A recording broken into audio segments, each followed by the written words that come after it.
Bawas naman kuya. Ha? Ayun, tinanong, marami kami ng bakit hindi mahal. Sige nga, patin ko nga yung iba kuya. Kuya, pa-vlog ko kayo ha. Tapos gaganyan ako. Mga kalorni, nandito na po tayo sa Silang Cavite. Papasok na po tayo guys sa Barangay Ulat, Silang Cavite.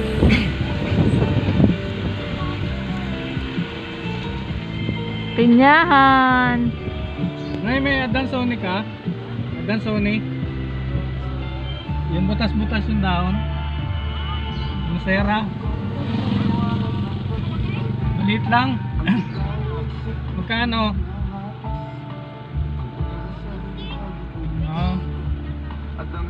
Mamaya na nga pagbalik. Magbabaking lang ako.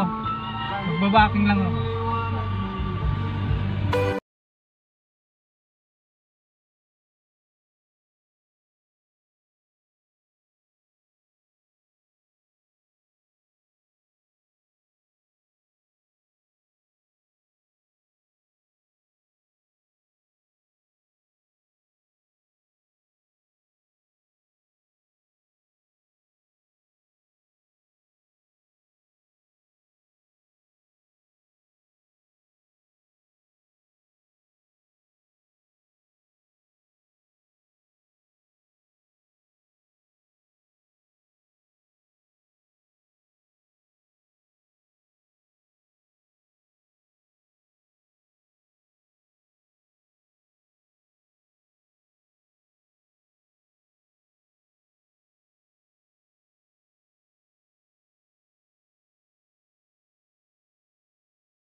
Lang.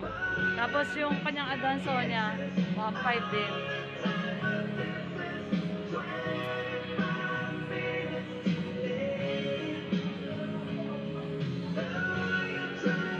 Dami dito halaman. Ito mga kalorni, puro rare plants po itong mga nandito. Tapos ito pong black velvet po ni kuya, 800 daw po yan. Black velvet, alocasia. Okay mga kalorni, dito po to sa John's Garden po, sa may Silang, Cavite po. Marami po siyang mga tindang mga rare plants. So, ito po yung mga rare plants niya guys. And yung mga price po, nakasulat din po. Nakikita nyo na lang po na talagyan po natin siya ng mga price. Ito yung mga kalateya niya guys. Mga tag 600 to 800 po siya. Then yung adansoni niya 1.5 po yan guys. Ito yung mga kalateya. Tapos marami din po siyang mga rare plants na rubber tree. Ito po yung mga rubber tree po niya. Ayan po guys, yung mga rubber tree ni kuya.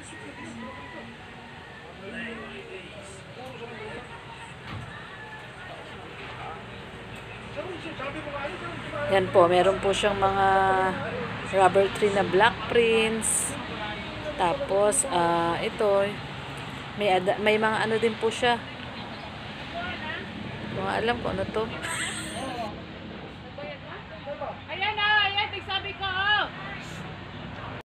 Okay mga ka-learning, ngayon naman po, nandito po tayo sa ibang garden. Sa BB Garden po ito. Mas mura po guys dito yung mga paninda nilang mga plants, lalo na yung mga rare plants. Meron po sila dito mga alocasia, rubber tree, natineki, ito fiddle leaf. Tapos meron din po sila dito mga ornaments, and meron din po sila dito mga Birkins. Mura lang guys ha. Itanong po natin kay ate kung magkano. Rhea, pasok mo na daw to, Rhea. Okay po mga ka-learny. Ito po sa BB Garden. Ito po yung Birkin ni ate. 800 lang daw po to guys. Murang-mura lang po, 800. Tapos yung mga ibang kalateyan niya, ito katulad itong Birkin, 300 lang daw po. Tapos yung mga allocation niya na black velvet, 300 lang daw po.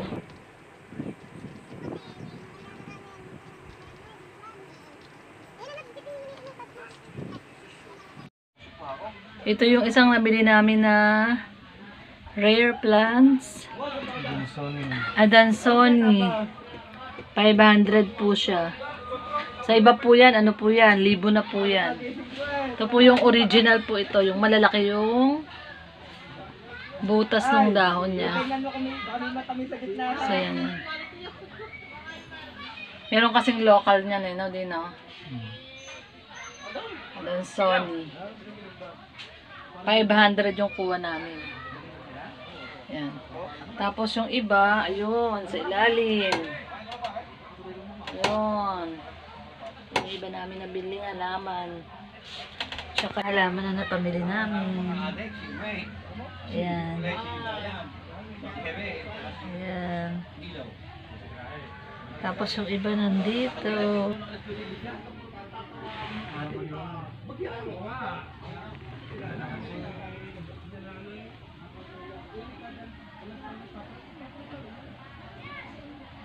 Yung iba nandun. Harapan.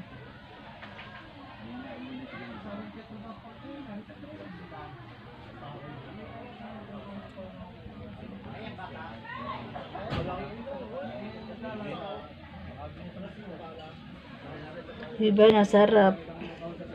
Nasa harap ng sasakyan. Hello guys! Pauwi na kami. Galing kami sa dito sa Ulat, Silang, Cavite. Ang dami namin nabiling halaman. So ngayon, papunta naman po kami ngayon sa Pangasinan. Sa Batangas. Makikikain na kami ng tanghalian. Makiki-birthday kami, makikain kami ng tanghalian doon sa bahay ng Balae ni Miss Jobel. Okay guys, kumaya na lang. Bye!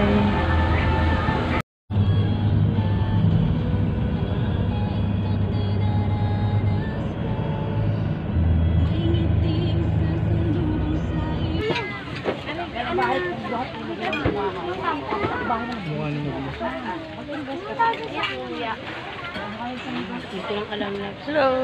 Birthday po ni Jaira. Nakikikain kami dito. Ayan! Hi! Hi! Sarap yung mga yun. Dami sa tumayo kung dahil sa pagkain. Adi.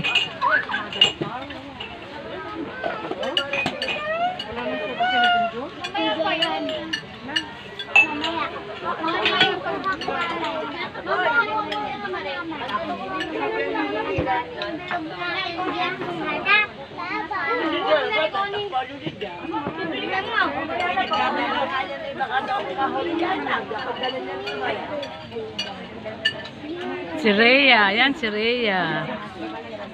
Si Wayne. Wayne, tingin ka dito. Hi ka. Si Miss Jean. Mas malaki yun. Okay mga kalorni, nandito naman po kami ngayon sa birthday po ni Jaira. 7th birthday po niya. Dito po to sa Taal, Batangas. Apo po siya ni Miss Jobel. Nandito po kami nakikiselebrate ng kanyang birthday. Dito po to sa Batangas. Ang ganda po ng view at mga scenery dito guys. Tsaka fresh air. And ang dami pong handa. Happy birthday, Jaira!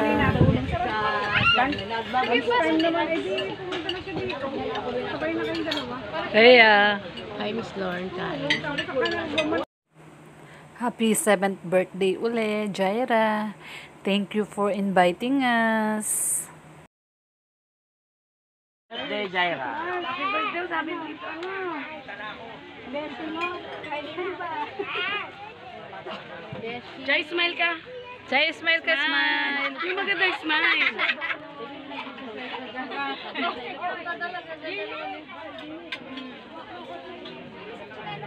Huwag ganyan smile. Di ba hinahanap mo si daddy? Tatawagin ko? Ha? O, smile ka na. Yung maganda. Tatawagin ko si daddy. Wait lang.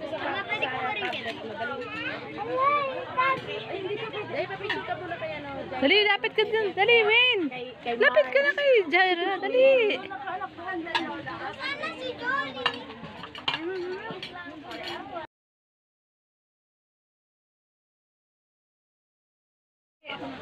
Tingin dito, be. Abutin mo yung bangs mo. Ayan. Smile.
Doon po talaga mura yung mga halaman.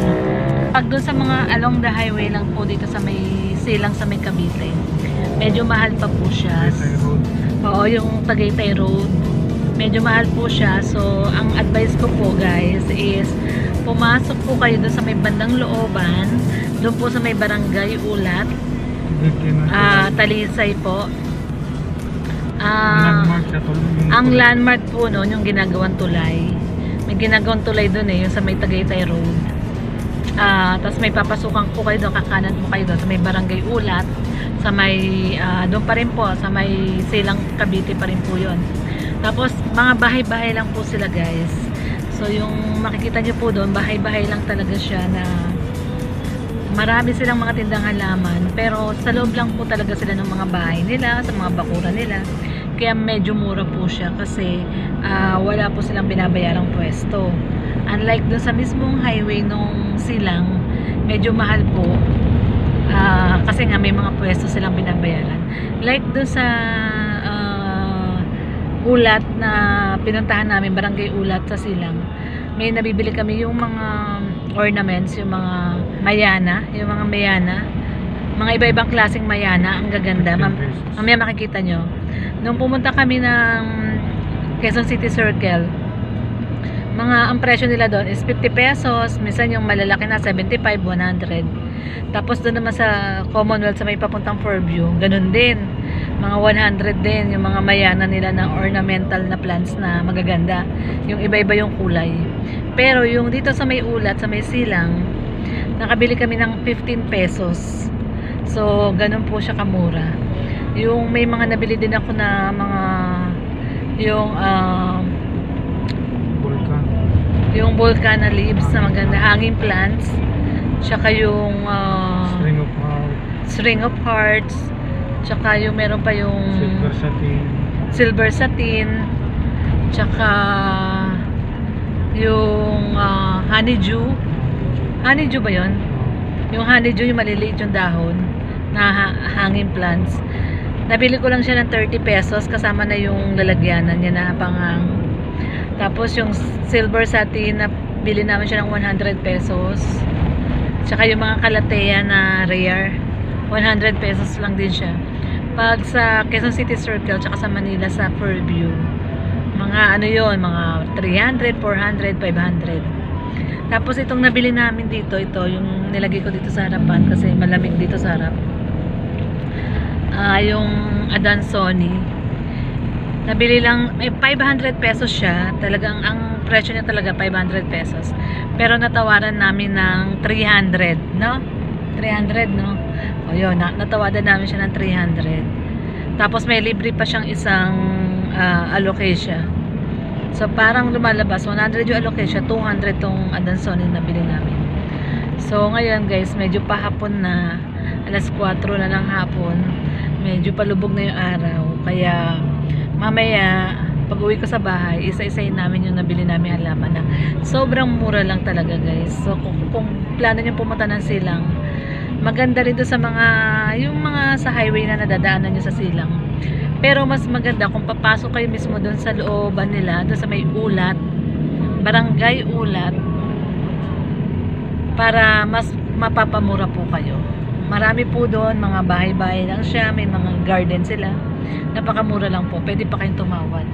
Yung mga Birkins nila, tapos mga ibang mga rare plants nila, mga mura lang po siya, pwede nyo pa po tawaran. Okay guys, so mamaya na lang po uli, pag uwi, papakita ko po sa inyo yung mga halaman pa pong nabili namin. Okay guys, thank you, bye!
Lorny. So, welcome back to my YouTube channel. Okay guys, so ngayon nandito na po tayo sa house. Kararating lang namin, medyo na traffic kami and nag-side trip pa kami sa Tagaytay. So, it's 9:30 in the evening.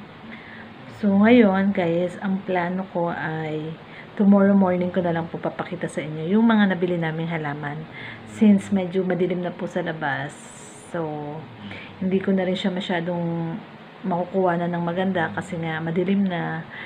Iba naman kasi yung liwanag pag sa araw. So, kaya ang gagawin ko, first thing in the morning, tomorrow, kukuhanan ko po yung mga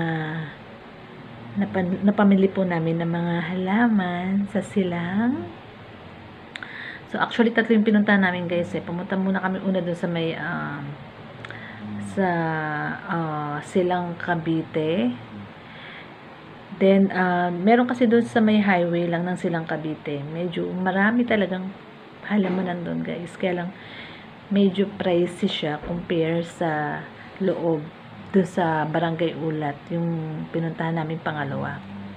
So, okay naman po siya doon sa Barangay Ulat. So, ako, ang review ko guys, it's better to go inside the barangay kaysa doon sa highway. Kasi, it's cheaper.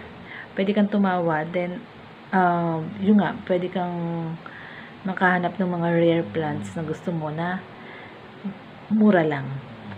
And then, dun sa Tagaytay mismo, dun sa parang Mahogany Drive, dun sa mismong highway ng papuntang Tagaytay, marami din dun guys, marami din siya mga halaman, kaya lang, yun na din, yung observation ko is, medyo mahal din talaga siya. So, ang verdict natin is, it's better kung doon po kayo pupunta sa Barangay Ulat sa may loob po ng Silang Cavite. Okay guys? So, tomorrow, I will show you yung mga napamili po nating halaman. Okay guys? So, good night. Bye. See you tomorrow.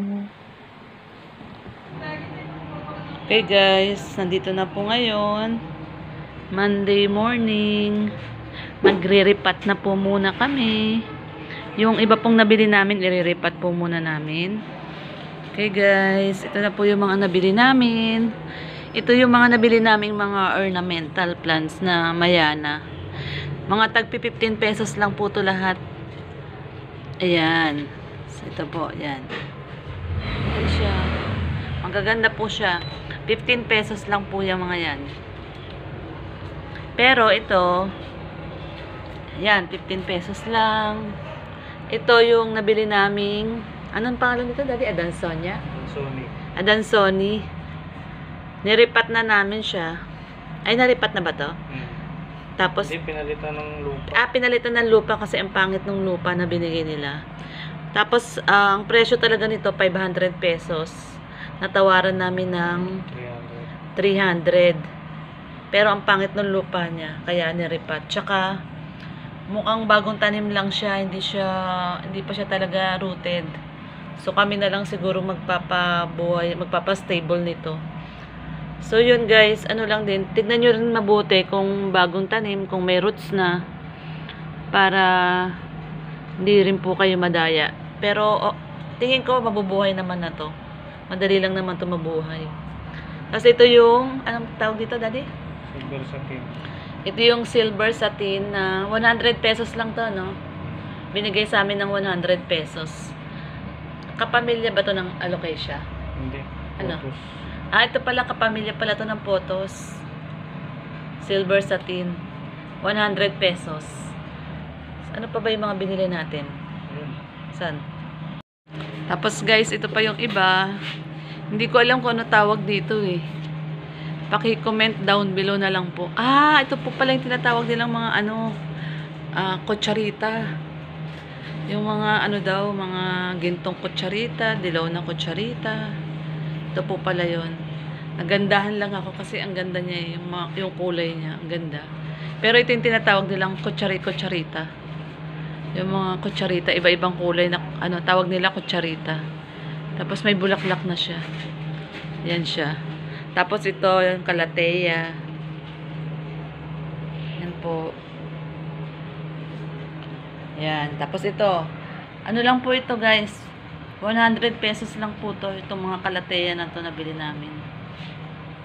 100 pesos lang po siya. Tapos guys, ito pa po yung iba kong nabili. Ito po yung nabili po namin. Ano po ito? Ang tawag po dito sa halaman na to, begonia po. Different variety ng begonia. Ayan po siya. Maganda po siya guys, namumulaklak na siya oh. Ayan oh, may bulaklak na siya. Kaya kinuha ko na maganda.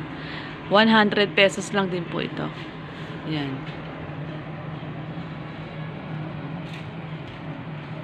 Yan. 100 pesos lang din po yan guys. Murang-mura. Tapos to photos. 100 pesos lang din po. Golden photos. Tapos ito po yung iba. Ito, ang tawag nila dito yung ano daw po ito eh. Yung vulkan, tawag nila dito. Vulkan daw po ito. Pag ano daw, umuusok daw po ito. Maganda rin po siya. Hanging plants. Tapos tawag nila dyan, vulkan. Kasi umuusok daw po. Malalaman natin kung umuusok nga talaga siya. Dali natin yung mga... Yan. Tapos ito... hindi ko rin po alam tawag dito. Nagandaan lang ako sa kulay niya, violet. Ito matagal na to. Ito yung bago. Parang ano, heart shape po siya. Yan o, heart shape. Ganda siya. Natuwa lang ako kasi heart shape siya. Parang siyang string of hearts. Sana dumami siya. Tsaka ito po. Ang tawag daw po dito baby Wandering Jew. Baby Wandering Jew daw po ito. Yan o. Dumadami daw talaga siya. So, yan. Ito.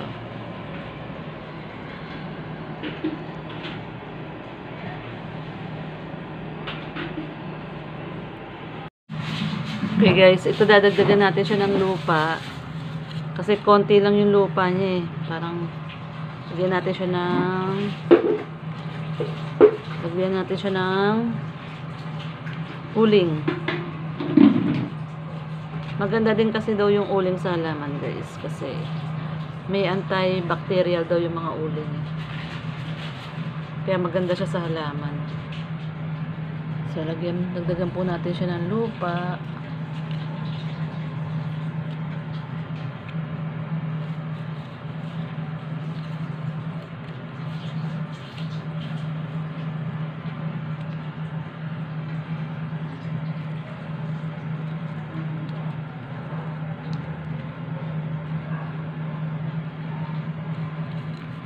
Yung pa yung isa guys, golden photos.